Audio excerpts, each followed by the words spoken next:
1 second. Oh my goodness. Design. Let's get my video shown.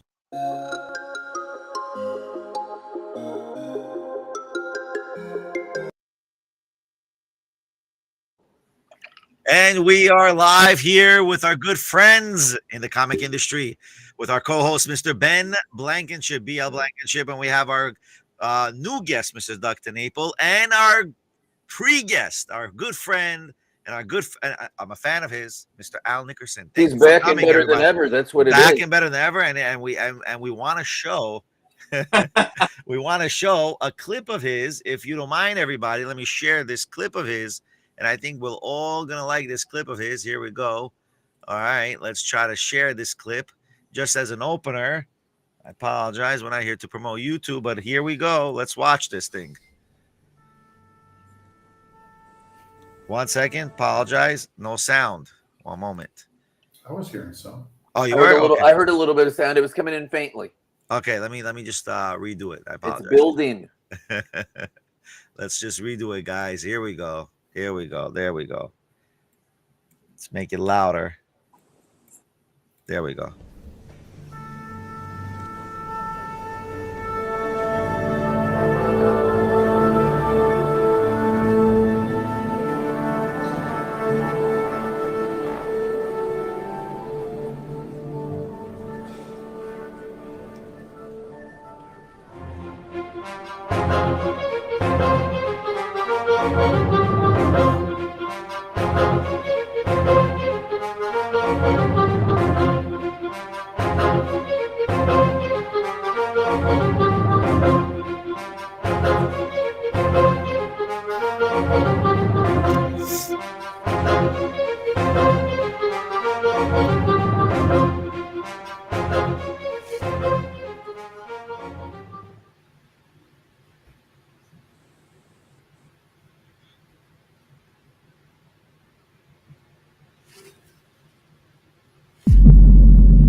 Very, very cool. Very cool. Appreciating that clip. So, Mr. Nickerson, tell us, what is this? What are we watching? What are we seeing?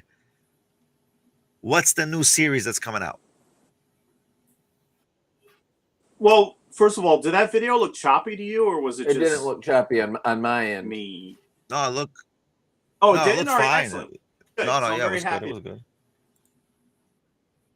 All right, good. Yeah, so that is a video for Volume 2 in the Sword of Eden graphic novel series.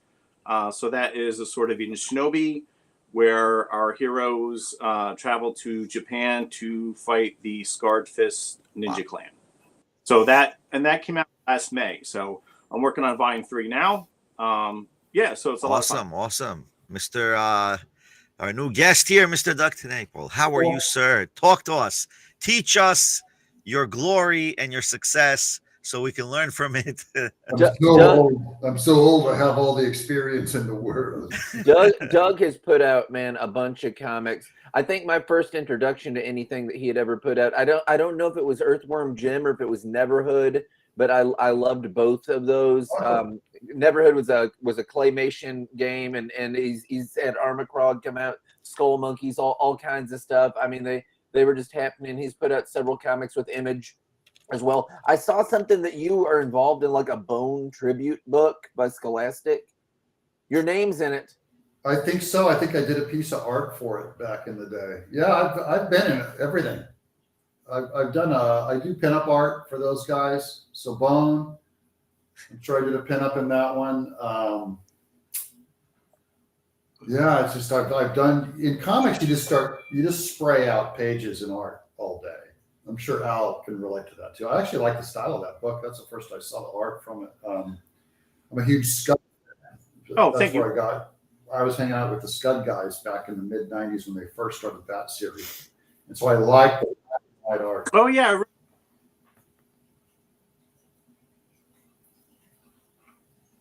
What happened?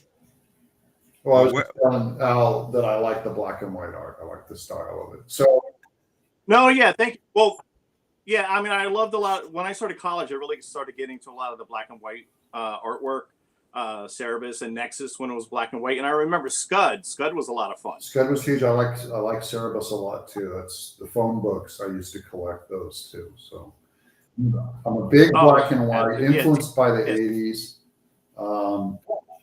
I have done 20 graphic novels, so I've got, and probably I think only 3 of those are digital.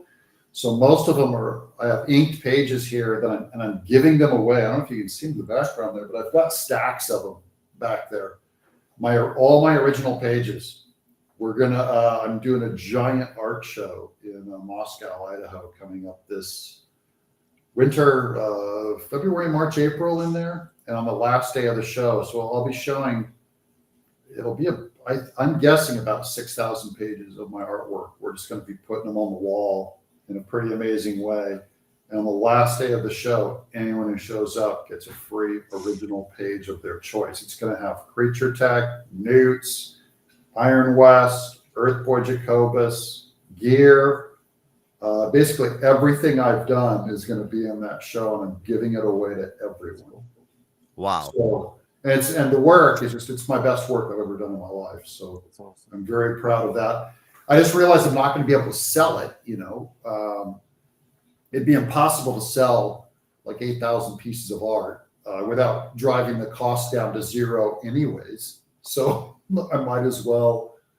Did you ever think of scanning that, making NFTs? I mean, I would do that. Please don't give them all away immediately. No, I realized, like, in trying to, I'll buy it for $1,000 and make an NFT on it. Yeah. I'm serious, bro. I'm serious. An NFT on your work. We create a page in OpenSea. I know. Sell it for $1. Make it like global. You're gonna have it forever online. I'm not gonna do it.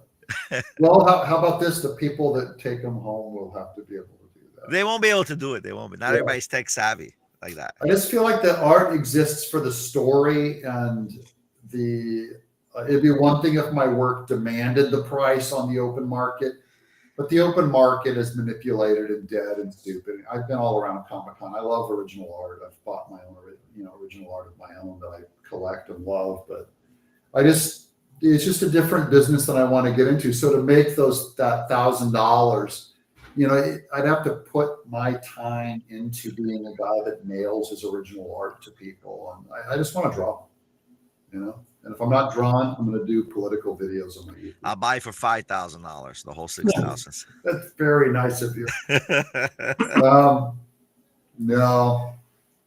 No, I need. Do any of your what's the number? What's the number? Give me the number. Do any of your franchises have a more hardcore following than the other one? Oh yeah, definitely. Many of them do. The problem with the sales price is I actually feel like they're near priceless. They're worth so much to me that I could never get what I think they're worth. So that's what I mean by you could never afford what I think they should go for. And so instead of bitching at the world and being upset that things don't go my way, I jujitsu it. I just go, well, then you know what? I'm going to find the best fans out there and the people that really want to come to an art show that appreciates the work. And you get to go home with a piece of art. What's weird is I've done this economy before it. Like I did like conventions and stuff where I'll bring stacks of original art and try and give it away.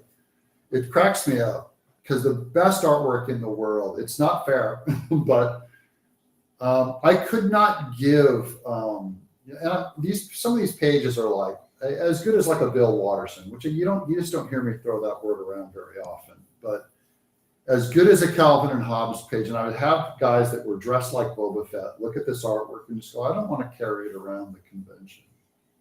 And then they'd go across the way and they'd buy a Funko Pop and carry that around the convention.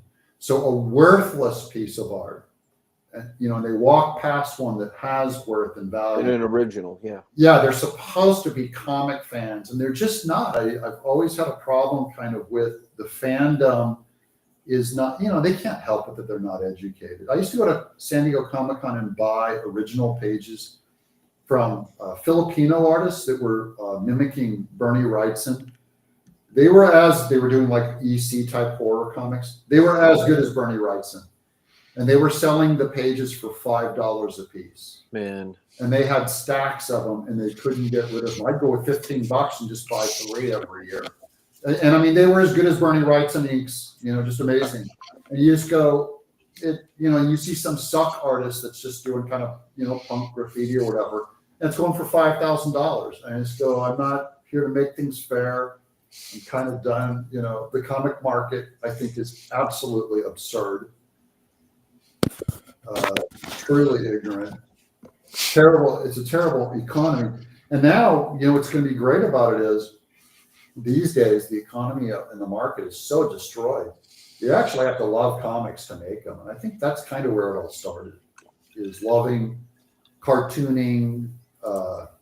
Harriman didn't learn to draw a crazy cat in Ignat's mouse because he was trying to sell out and be like everybody else. He ended up creating one of the greatest comics ever made. Right. But I think my assessment is a little bit different because we have in our company, Daniel Baldwin is our head of Ishook Productions with film. Yeah. So the way one of the reasons why we're doing the comics in general, creating ideas with comics, because it's very hard to pitch a production of a movie, but just speaking it. That's right. Right. So there's either 2 ways you're going to get that movie created. And that's number one, either writing a book, getting your following over the book, or a comic.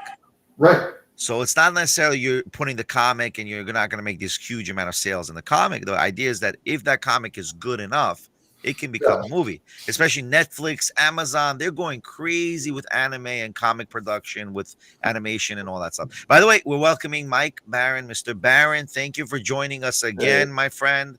We appreciate you. And we're here, to obviously learn from everybody here. And, by the way, I didn't. Mike Barron, I know him. Yeah. Hey, Doug. How you doing, buddy? So that model, though, what you said is that's how I made my living. Really, was I never really made the money off the comics. I sold the intellectual property rights into Hollywood, and no one has a higher sell-through rate than my books. I've sold over 50% of them into Hollywood.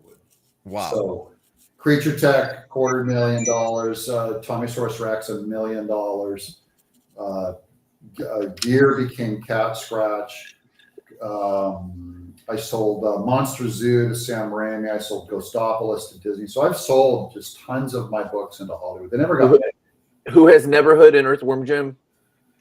Neverhood, it never sold, but the company sold because DreamWorks Interactive sold it. Electronic Arts. Yeah. So Electronic Arts, the stuff that we got paid by Disney to do was inherited by, Disney, DreamWorks to do, ended up getting purchased by Electronic Arts. So it's trapped back there. They'll never sell it and they'll never do anything with it. Do you know that they have like one of those PlayStation things, or they brought Radio Shack back? They got one of those PlayStation things and they have the Skull Monkeys game on it. Oh, I didn't know that with a bulk. Yeah, it's one of those bulk things, and they're like, it's got 5,000 games, and I'm like, yeah, well, does it have this on it? Well, does it have this? No Neverhood, yes, Skull Monkeys. Yeah. By the way, I can't believe you made Earthworm Jim. I played that game when I was a kid in Sega Genesis. Games. Well, yeah, obviously, I didn't play all of them. I played the original one. Yeah, it's unbelievable. Very impressive. Very impressive. I'm excited that you're on Ishook Comics. We didn't know that we have so many legends in the comic industry. We have 3 guys right here in the comic industry that are awesome. Unbelievable. I love it. Now, you were saying that you liked black and white stuff, and there's so much emphasis in comics a lot on color, but that's what manga is black and white. I love black and white. Spy versus Spy, BC, Johnny Hart, those are like up there at my top favorite. They're fun. You can just read through strip after strip after strip, and they'll come together in like books packaged. I think it's great. I like the way the old like Vampirella and Creepy and all that looks too. I just think that that's neat. And before color, it didn't matter. They're cheaper to print too. Yeah, it was always a cost thing, and then it turns into a strength because if you know how to do black and white, you don't need color. I only did color because the audience started responding to it more, but I never wanted to color any of my work. Right. So I'm going to throw you guys all a question. This is a question I want to know, and I think people in the industry might want to learn from you guys. What is the retail price for a graphic novel? How many pages? Let's say 48 pages. Okay, I'm just throwing it out there. And you're saying full color? Full color. What is the retail price that you've known and learned that that's the price that everybody will buy it and not complain? I mean, people complain all the time, right? But like, what will be that price number? What's the price? What do you think? We don't sell in comic book stores. We crowdfund our books. And we charge $25. We charged $25 for Nexus Scourge. It was 48 pages. It did very well. All my other graphic novels are at least 72 pages, and we charge $25 for those too. Wow. And that's all through through the Kickstarter and the fundraising, right? Yes. So like you don't do print on demand or KDP or none of that. Wow. Wow. So that changes the industry a lot, no? It works. If it works, it works. You know, and so far it's worked for me. Although I have yet to break into six figures, and that's my goal. Is we're trying to get up there, and I'm building my reputation. One of the problems is that I'm so old that nobody knows who I am, so I don't have the huge following that a lot of my friends do. So how do we get you back in the game and make you hip? You know, how do we make it like you guys? Listen, I've been doing my life, right? And what I've done is amplify people. I know how to amplify very well. I know how to get you out there. You know, it might be small numbers. Ishook, how do I hook up with you? Are you on X? Yes, I'm on X. Yeah. I'm all over. I'm all over. Are you on X as Ishook? Ishook, yeah. Ishook. It's Ishook CO. Yeah, cohort or company, whatever way you want to look at it. Okay, I see you. Yeah. All right, I'm following you now. Appreciate it. I'll follow you back. I think I did follow you already, if I'm not mistaken. Let me try. I mean, I'm not always on X. I'm all over social media. Are your all's answers the same? No, I am on X, but I'm not always funding for the graphic novel thing, or what do you think for 48 pages full color graphic novel? I can't believe I lost 4,000 followers on X. What? How come? I have no idea. It's like it depends on what I say. Like I had a whole thing against Dan Bilzerian, so I think a lot of people unfollowed me. You know, he says a lot of stupid things, that guy. Whatever. It is what it is. Bunch of pansies. It's the whole block movement and whole, tantrum thing. Like people should care who they follow. Follow you, by the way, on X. So. Yeah, I'm gonna follow you back. Here we go. There we go. Yeah. So so I'll agree with Mike Barron on crowdfunding. Just the genre it's $20 on crowdfunding, just because that's what it is. And crowdfunding is different in that you're paying a creator to make a thing. It's not, you're not going to a store and buying a comic. Store comics, I'm going to say, $12 to $15 should be retail on that. Maybe wow. I would say $12. Yeah. Now, and I've done, and again, it goes by bulk. So your average comic store, Image or something is doing, say, a 5,000 print run. So that book's going to be $12, maybe 11. Scholastic, when I did books through them, their first print run on my books were 50,000 copies. Wow. So we were doing 250 page books for $12. Wow. So it's about scale and bulk, and it's partially why I stopped doing so many comics and aiming for comic stores. Something Billy Tucci taught me a long time ago is, he did that nativity book, Christmas story book, and he sold it in Christian bookstores instead of comic book stores. And he said, Doug, he goes, we got like double the sales because there's twice as many Christian bookstores as there were comic book stores. Wow. I think ultimately you guys have to take it a little bit different. We have so much AI technology now that you can compete strongly on SEO marketing, like discoverability. I think personally, between you and I think like everybody wants to get involved in comic stories.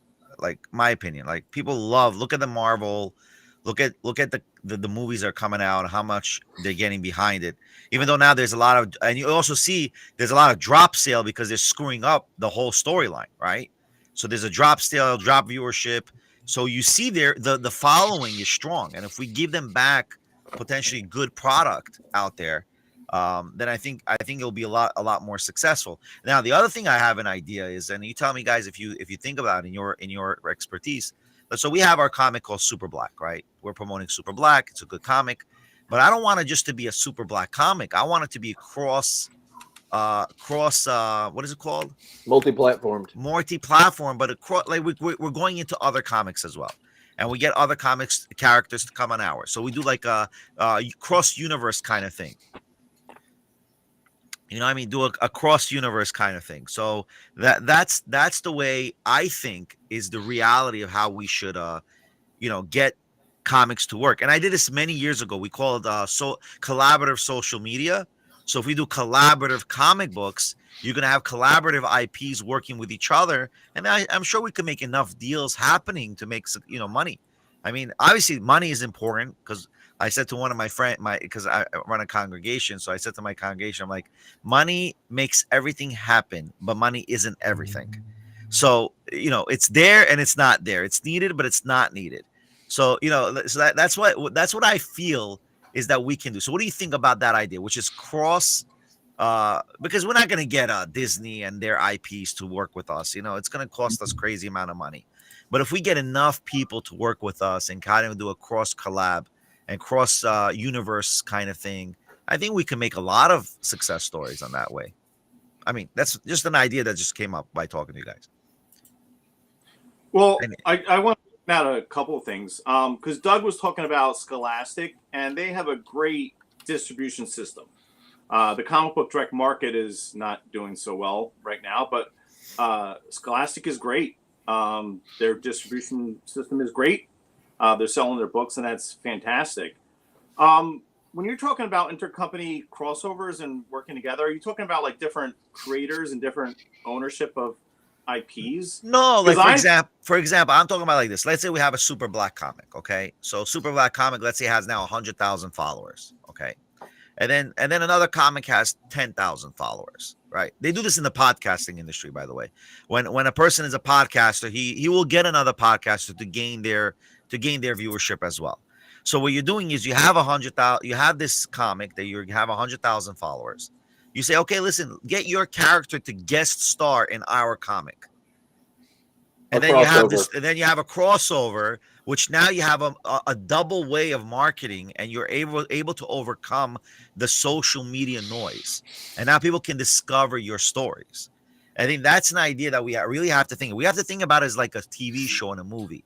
If you think of comics like a TV show and a movie, and you're popping out every quarter a comic and an issue, and that's what we're trying to do. We're going to pop out. Our goal is to pop out at least 1 to 2 issues every quarter in Super Black. We don't want to hesitate and wait for the numbers to come. We want to get that traction in social media, right? Eventually, the money's going to come, and it can come out big. You'll be surprised how it can work. And that's the idea that I was referring to, more or less. Hope I explained it better, no? No, I understand what you're saying because I've done team up books with other creators with our different creator-owned work, and it's usually very fine and fun, but it doesn't always end well, because there's, you could have certain different disagreements about the property and that sort of stuff. It never ends well. Contract. Well, I was trying to be nice.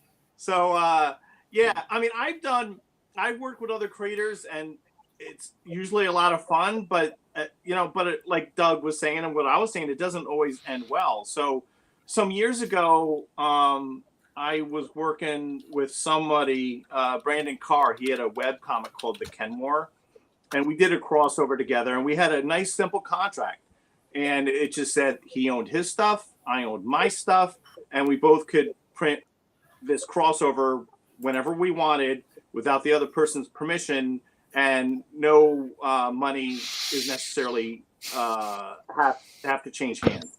And it was a nice, simple contract. And that actually worked out great. I worked with Joe Staten. We had a crossover with E-Man and my character Nemish Man. I did stuff with other creators. But yeah, like Doug was saying, it doesn't always end well. And then the stuff, you can't print it. Like if you have a falling out with that creator, like, well, then the work goes out of print and you can't use it. Well, what I would do is a different type of contract altogether. I would say, what's your IP license? How much you want for it? We get to print this issue always. This is your royalties. Tell us your guidelines, how to use the character. And that's it. There's nothing else to talk about. I mean, that's the best way you're going to get it. We're giving you literally everything you want just to have that crossover. And then you get the social media influence of what we have per se. And then you get your product also promoted because this character comes from your comic. So if you have a big powerhouse of a social media, like we're going to go full force in Superback. That's not even a question. We're already getting 2 celebrities. We already have Daniel Baldwin. He's playing Leviathan as one of our characters. We're probably going to get another 2 or 3, but not real celebrities, meaning podcast celebrities. And we're working on that very strongly because the podcast industry is going to be the next level of media. Forget TV, forget movies. Podcasters are what's going to be changing the world. I mean, you see that with Trump. You see it. I mean, whether you like it or not, I mean, whoever likes it or not, like Trump going on these 4 or 5 major podcasts made him win the presidency. He broke it. Go ahead. I'm sorry. Right. Well, the Joe Rogan interview. I mean, I didn't watch it, but that was huge. That was huge. YouTube tried to suppress it. There was like the biggest thing that happened in Joe Rogan, and Joe Rogan did not say to Kamala Harris not to come. He said actually come. They were trying to say no. You got to come to him. Right. You gotta go to her. Leave his Texas. It just didn't make sense for him. I mean, the reality, and I think the next round it might go Democratic again because they might wake up and say, okay, let's get to these podcasts too. They're not going to do it. No. You don't think so? They're not going to do it? They might try, but it's not. No, they're going to be in the wilderness a bit. No. Yeah, so they might lose again. I don't know. Bit, Well, I would like to hear what Doug and Mike have to say about this crossover idea and what they think if that's and he sounds like he's talking like what George Lucas was actually promised, but going through on it to where it's like what your character is, that the continuity would be there. Well, I would be interested in crossing over with any compatible character. And Nexus has crossed over with a lot of different characters. We did a Nexus Magnus team up for Valiant. We did a Nexus Madman team up. Wow. Nexus met Sherlock Holmes in our last series for Dark Horse. But I would love to get something going with some other popular characters, especially those with a science fiction bent. And what did the agreement look like on those, Mike Barron? How did you carve out and keep Nexus? It was assumed it was completely separate. It was a guest issue. They were going to split the profits on the issue itself, but there was no actual IP argument, right, or shared or anything. Are you talking about the split between Dude and me? Yeah. I mean, well, you want to know the truth? It all goes bad. Like Kirkman on Walking Dead, it's like either the artist gets screwed or the writer gets screwed. Someone gets screwed when they flip those rights, Have you ever met Steve Rude? Yeah. No. Have you seen the documentary Rude Dude? No. I saw that, yeah. If you see that, it'll give you a lot of insight. But the truth is, 15 years ago, he wrote me and said, you don't know how to write. I'm taking over the strip. Mm-hmm. And now you can see the result for yourself if you've seen any of his recent Nexus. Yeah, I see it with intellectual property. Really should stick with one owner. When it gets split up across multiples, there's a problem. Well, we co-created it. I mean, it was all my idea, even the costume design, but it wouldn't have succeeded without his spectacular art. And for 25 years, he followed my scripts faithfully and loved them and raved about them. Yeah. But just to give you some insight. I just want to use you, though, as Exhibit A. Yeah, he's been thrown into jail 3 times for mouthing off to cops. Yeah. At one time, he was sent to an insane asylum for 48 hours for observation. Oh, come And on. now I don't want to go into any more detail, except I recommend watching the documentary Rude Dude. I'm gonna have to watch that documentary. So. Yeah, I saw it because I am a fan of Nexus, and I really do enjoy Steve Root's artwork. And I did watch that documentary, and I didn't know any of that stuff prior to watching the documentary. Yeah, and it broke my heart. It was really sad. It doesn't. I don't think it works. Benny, it's like oftentimes the pie is so small to split in the first place that then you're going to split it halfway. Well, Doug, if we ever meet in person, I'll tell you more about it, but I don't want to go into detail here. I can imagine. I let Nexus go too long before taking up the mantle again. First with Richard Bonk, who did a fine job, but then with Kelsey Shannon, who did a brilliant job. And that book he did, Scourge, has been very well received, and it did very well. And we would have had a lot of momentum if Kelsey had stuck around and finished the trilogy he started for me. Kelsey? But Kelsey disappeared 2 years ago. We haven't heard from him in 2 years. And so I have turned to other artists. I have two other artists working on Nexus projects. They are both world-class, very famous. Another example, though, Kelsey Shannon is one of the best artists I've ever known. And he worked on my book, Coloring Bill. And halfway through the coloring, he vanished. And I called the guy, a mutual friend. I just go, what's with King? Everyone knows Kelsey just vanishes. 2 years now, 2 years. Yeah. And he's slitting both our throats because the next one would have done a lot better. Yeah. And I just don't understand it. You know, I don't communicate with him. There's no point. But I'm working now with a world-class artist. I wish I could tell you who. You would all know who it is. And he's working on a new Nexus book, and we're very excited about that. But that won't be available for at least a year. Wow. And in the meantime, we have a lot of books to manage. I mean, Pat Broderick is finishing up. Well, he's not finishing up. I would say he's about 1/3 of the way through Bronze Star 2. You know, maybe that's over optimistic. Awesome. We hope that Pat will finish Bronze Star 2 by the spring, and it looks spectacular. How many pages are we talking, roughly estimate? 96 pages. Okay. Wow. That's awesome.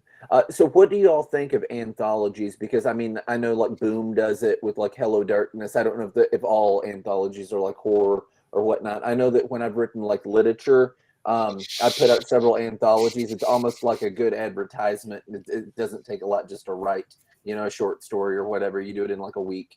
But you'll have like 13 artists or whatever. And so you'll kind of get people in a net because they'll come in for this writer, that writer, the other writer, then they'll discover others because it's kind of like, you know, they're tasting.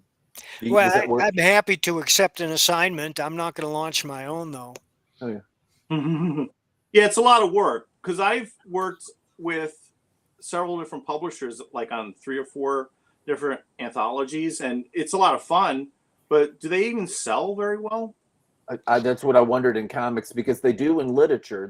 They do quite well because you'll pull somebody in because you'll have several writers and it'll be like, oh, I know them. I'm going to go ahead and I'm going to buy it. So that's how you get it. I think with Boom, what they do, they at least have like 1 or 2 anchor people in there. They had Something's Killing the Children. Tinian, is that right? Yeah, in there because that would pull people in, and of course it's a short story that relates to that. I think the Rocketeer anthology that Image put out did very well. Yeah.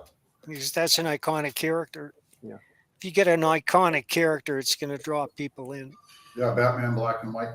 I mean, it depends on the anthology, it depends on the character. I was in the Flight ones with Kazu Kibuishi used to put together with all those guys. In Flight was one of the anthologies. I did the 9/11 one that Image, I think it was Image, put that one out after 9/11, and that had everybody in it. I don't know how well it sold or not.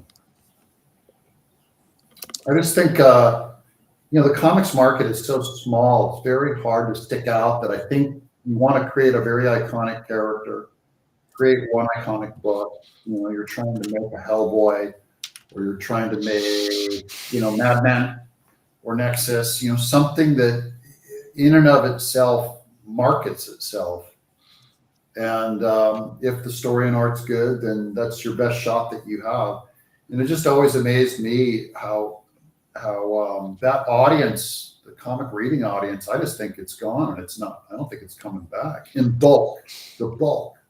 Well, I agree with you, but what I mean is that the corporate side of comics, of American comics, is circling the drain, and there's so many reasons for it. And one of the biggest reasons that's never discussed is we have a whole generation of kids here who simply do not read.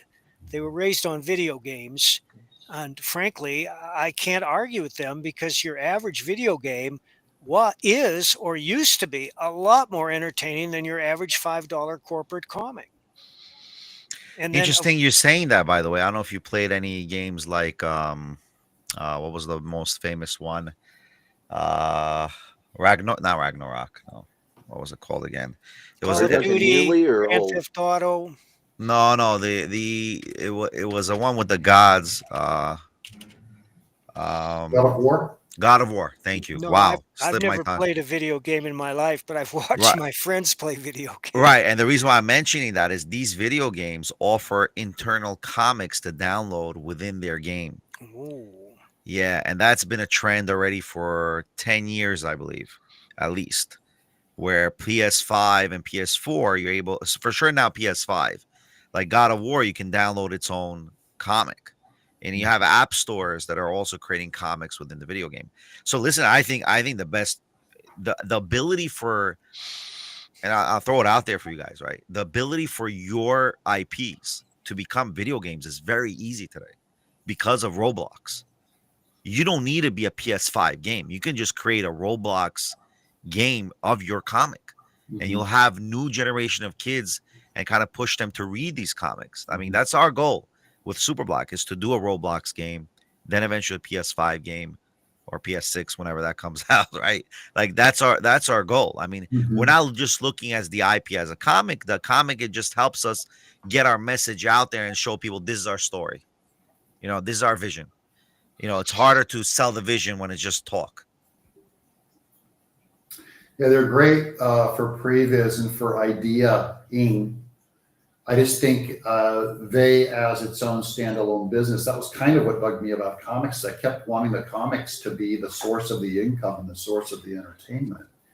And so many times the comics, even my own, were in service of something else. It's like, okay, it's great that you have a comic, but now we really got to make a series out of it for it to be right something.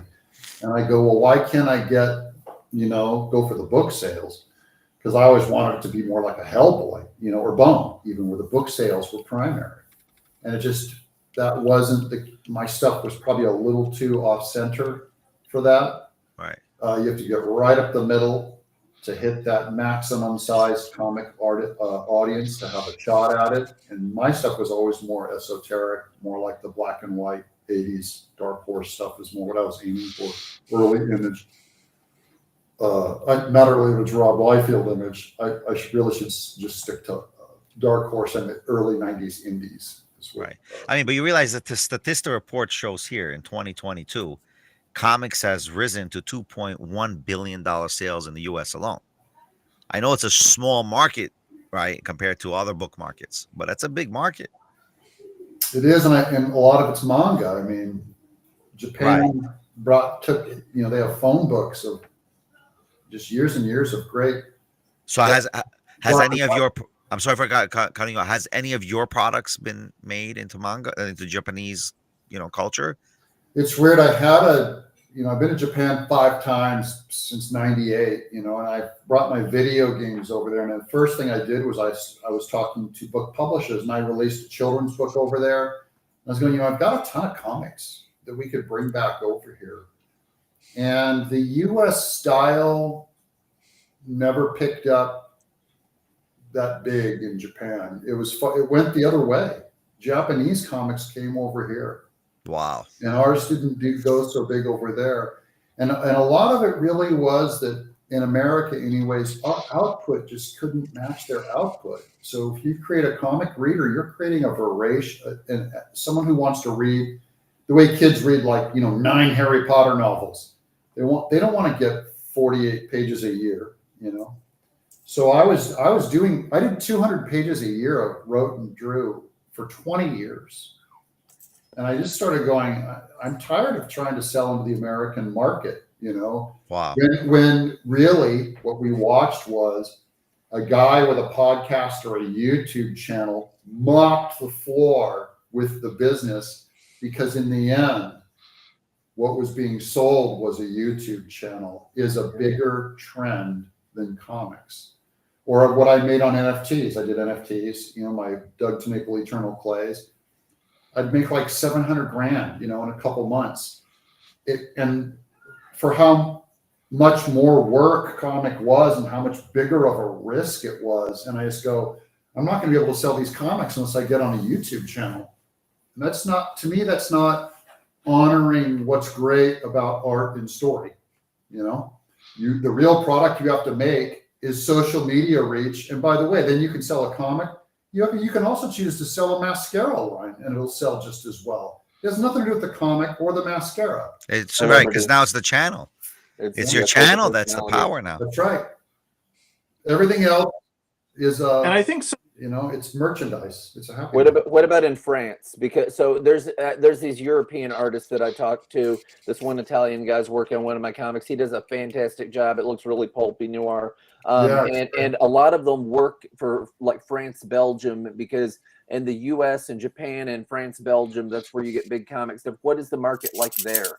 France is huge. If you go to that Stuart Eng book, I pick up all those hardbound French, beautiful works. They're very influential on me. That's a real legit market. That market is not here.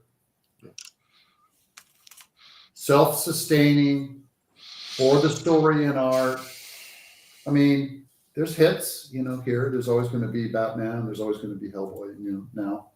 That's why I always look at like Hellboy and Bone are bigger influences on me. And some of the stuff that came out of Image, the original stuff that came out of there was always more interesting to me, because that's more like what we're trying to do, where you're going, this character doesn't exist. I'm going to tell a new story and see if it takes off. It's very rare to launch a brand new thing. And when you see one take off, you go, something's happening there. That's not living off the legacy of Thor, let's say, or living off the legacy of Batman, which is where most of those sales are for American comics. The American half are legacy characters and aren't new. The only thing new that you'll find might come out of the kids' graphic novel world, which Kazu Kibuishi did with Amulet. You'll see some of those titles come out of Scholastic and Abrams books, and those longer form books. They're not coming out of Marvel, DC. Well, see that's the thing. Like, we need to reach that audience. So the kids that are reading the Scholastic books, the kids that are reading manga, are they coming into comic book stores and reading books? Well, the comic book stores they've started stocking manga to sell books. That's their only chance at making it, because those kids are not buying Spider-Man unless it's tied to the movie. They aren't corporate-owned material. What about that? Our system paid into that corporate comic industry in the 2000s, right? That's when Comic-Con blew up to astronomical proportions. It became its own thing. Well, if you pay into just that corporate thing, then that's all the kids, that's all anyone knows to buy is the corporate thing.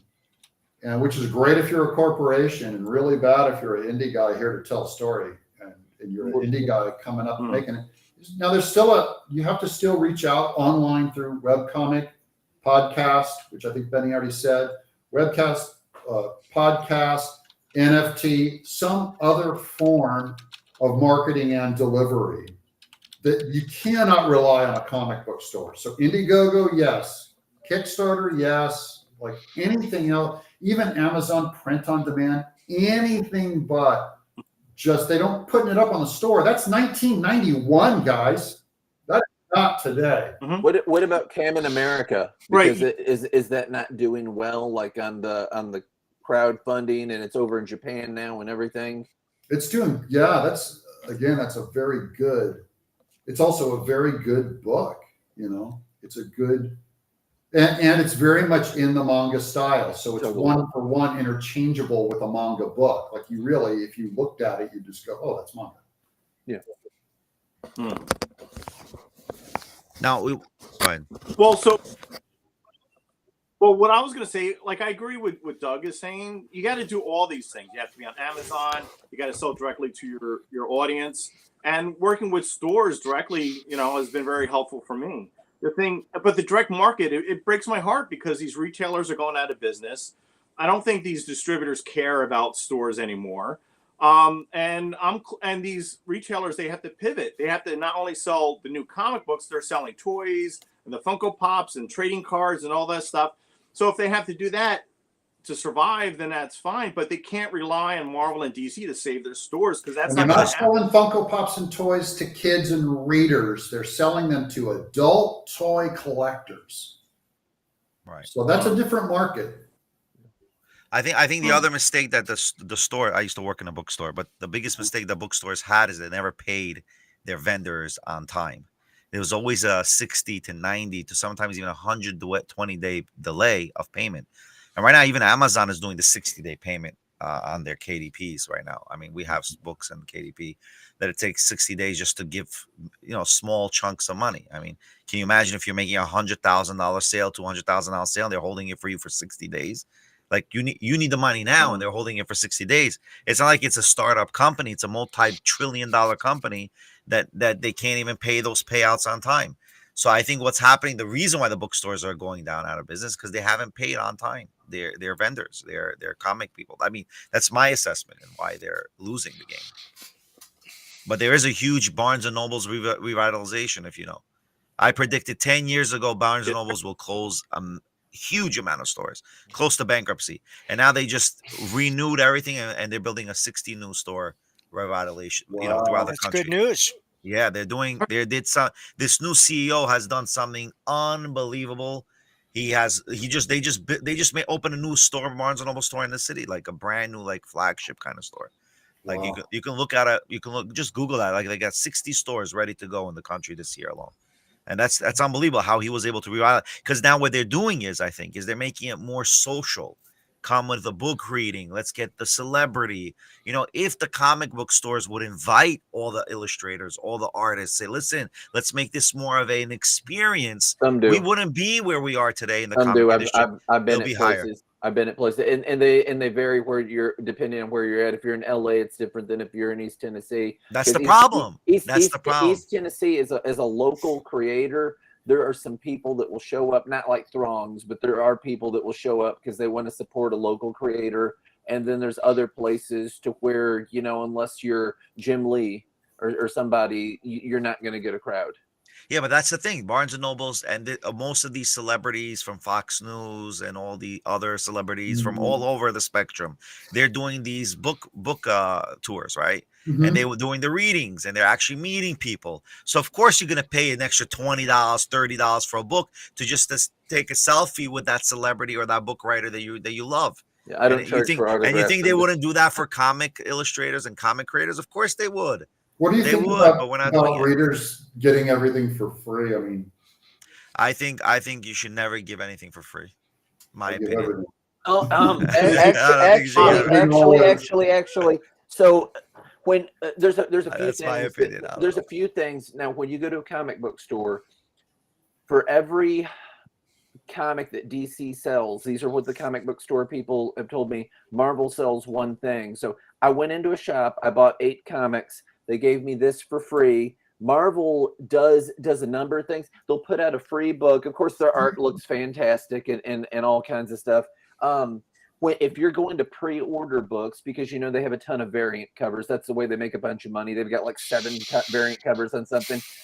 If you go onto previews.com, you can look ahead right now on Uncanny X-Men, and you can see all the way up to what number 11's covers are going to be like. You can't even find what the next 2 Absolute Batman all the variants are going to be. It's just like a thing where they've not filled it in yet. And you want to know, if you're wanting the cover that looks a certain way, you want to know so you can go ahead and so you can lock in on that. So Marvel's on top of that, and DC's not, for whatever reason. I do not know, but I do know that Marvel goes ahead and they give you these gateway drug books. Like right here, Red Hulk is in it. Spider-Gwen, Ghost Spider, Daredevil. If you're not familiar with any of those characters, whatever, you've not been following them, they give you a taste of it and say, maybe you would like this too. And they give that to somebody that's going in buying enough comics to say maybe they might be a potential buyer. So, you know, that's neat. I will read through it and look through it. But, you know, I write, read and write and cover Gail Simone's Uncanny X-Men. She's doing a nice job. Absolute Batman, Scott's doing a good job with that. And then the others aren't Marvel or DC. They're like whatever. I got several of the Fire and Ice ones because I like Frazetta, and it's like an homage to his stuff. It's a prequel. Yeah. I went to Comic-Con this year in San Diego, and there was one of the original animators on Fire and Ice was selling his original artwork from the actual movie, and each page was going, it was like $17. It was like the best anatomy drawing you've ever seen in your life. That's insane. I'm telling you guys, I look at the market and I just go, it's gone. It's just gone. That movie was amazing. So I have an idea, guys. I have an idea that we're going to be doing in Superback, and you guys can adopt my idea. All right. So there's a company called Mixem.com that they can do high-end staple bound comics, right? You can do like 80-point color, matte. We're doing that kind of finish with Superback. It's actually cheaper than KDP, the print per unit. And what we're going to be doing is putting 5 tickets between $100 to $1,000 within the 500 randomly. Anyone who purchases it, limited edition, can win $1,000. Just buy the comic. Let's see what happens. I want to see if that works. I just think when you're trying to build a comic, the best thing you could do is dump it out for free online. That's my opinion on it. Well, you could do it right now, KDP. You can do it with their points. They have a KDP online. That's what we do. I did that right now. It's online for free. You can look at it. You use your points with KDP. Then Amazon gives you money for each page read, right? They give you a couple of cents. And I think that's what everyone should be doing when they put out their comics. Like put that on the KDP Kindle, where you can read these comics for free. They give you points. They give you like what, 20 cents per page, or like you get good numbers. And that's the market. That's the true market. That's where the marketplace is, I should say. The people pushing their wares. It's going to be on a KDP. It's going to be on Webtoons or web comics, some kind of a web comic thing. That's where because you can print them. You'll sell 500, fine, hooray. You could put it online, and you need to get like 100,000 people reading that thing. No doubt. Now you're starting to build a critical mass of interest and marketing your thing. We have this rule: you don't try and monetize an audience you're trying to build. Correct. Now with what Doug said, like when I was a kid, I forget, maybe like 12 or whatever, I was going through a store and I was handed issue 0 of the Treasure Trolls. Remember the trolls with the hair sticking straight in there? Because that's what they were trying to like push. So they give you an issue 0. So it's a prequel to number 1, and it just kind of sets you up for it. Or, you have like a 10-page thing or that whatnot. Murder Falcon issue 0 is one of the best black and white comics I ever bought. By Lee Warren, whatever his name is, who did, Murder Falcon. It's free comic book day. amazing. They had the Johnny Quest and all that. Dynamite. Free comic book day. Black and white freebies are where it's at, man. So why does it take a year to make a comic? I mean, is there a reason why? Is it? Not necessarily. If you got a fast artist like Richard Bonk, Richard is amazing. He can pencil and ink a page a day. And that's why we've done so much work with him. I mean, he's turning out 4 graphic novels a year. Yeah. Wow. That's how you do it. But those guys are rare. You can have it fast or you can have it good. Very few are fast and good, and that's Richard. He did that Sherlock Holmes book that we're hawking right now. If you look at the art, it's just spectacular. Yeah. Wow. Wow. Any closing remarks? Anyone got any closing remarks? I think we've been an hour already. You need Well, to is plug anybody everybody too. watching this? Yeah, we got 9 live people watching it. I wonder why there were no comments. It's on so many different things too. It's Yeah, spread out. listen, we're building when we go live, we're literally live in X, Facebook, Twitch, YouTube, now TikTok as well. Let me see if the TikTok is on. Yeah, TikTok is on. And it takes time. Listen, you got to do this in the world of podcasting. You got to do this multiple times. I understand. Yeah, once you do this multiple times, this can go literally in a year or two. It can be like 1,000 views in an instant. Yeah, And we're well, pushing it. Sign me up, Benny. With what? No, I need it. I'm old school. I can I'll- barely I'll- operate this computer. But before you came on, it took me like 15 minutes to get my microphone to work on this show. Listen, let's do a collab where I can resell your products on my I'd love to. ishookcomics.com site. We're putting AI on it to get SEO marketed. All right. We'll do all that stuff. Let Ben get me connect me with. Actually, you I- have the X already. Just send me. We'll connect with email and everything. And How phone. do I? Oh, well, you know what? You friended me, so you can just send me your email address I'll on do my that, yeah. X page. I'll do that. I'll do that by tonight. I'll do it quickly right now. Groovy, baby. Yeah, awesome. I want to get this moving already. I mean, I think in reality, a lot of the stories you guys make, I think are strong. And I think you got to just reintroduce it because the younger generation, forget the generations that we're seeing now. We're talking about the newer generations that are going to be, born and come into society.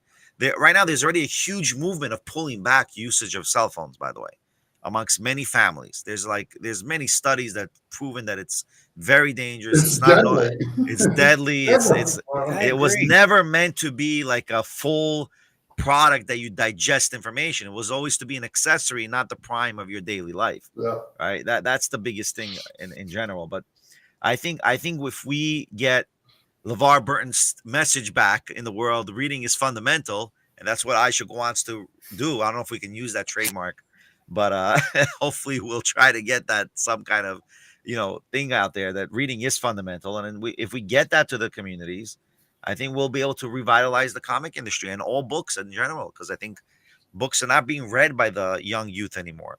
No. But the entrepreneur side of things, almost every entrepreneur says you need to read at least 5 books a month. They're literally saying this if you want to succeed. So you do have this new wave of people trying to get into this, type of lifestyle. You see Patrick Bet-David say, the Grant Cardone is saying this. What's his name? Tim Robbins is saying this. Literally, I haven't heard any entrepreneur, Mark Cuban. There's not one entrepreneur that doesn't say read a book, at least a book a week. I haven't seen one person say that. Benny, I think you just need to start getting all of these books in airports. Oh, by the way, the airports sell a lot. Yeah. I am shocked when I go to the airport why there are no comic books there. That's it. People are I'm flying. so upset about that, by the way. Me too. I don't know. Like you have so many books over there, magazines over there. You Like you go to hours to go. 7-Eleven now, there's no magazines there anymore. You can't buy magazines anymore. Spinner rack.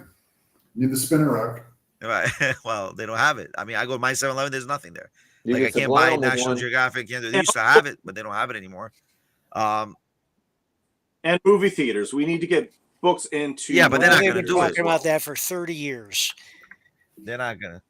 Well, people talk about it, but they Right. haven't really done anything. So why has it not happened? I don't know. It's bad business. Business, if it was good business, it would work. I gotta eat dinner, Benny. All right. Yeah, no doubt. I'm coming out, guys. I'm sorry. I didn't eat either, by the way. Okay, I'm all also. right. Anyway, guys, let's all of close y'all. it out. Thank you. you, everybody, for coming. We're gonna put all the socials, all the promotions in the bottom of the description on YouTube and all other channels. Again, let's make this happen again. This is, I think, very educational for everybody. Thank you again for joining Ishook, guys, and everybody subscribe to our channels and everyone else's channel under the YouTube description. Thank you, guys. Be well. Hey, Merry Christmas, Happy Hanukkah. Yes, Merry Christmas, Happy Hanukkah. May God bless everybody, and we should always succeed in every endeavor God we bless take. you. May God bless. Always.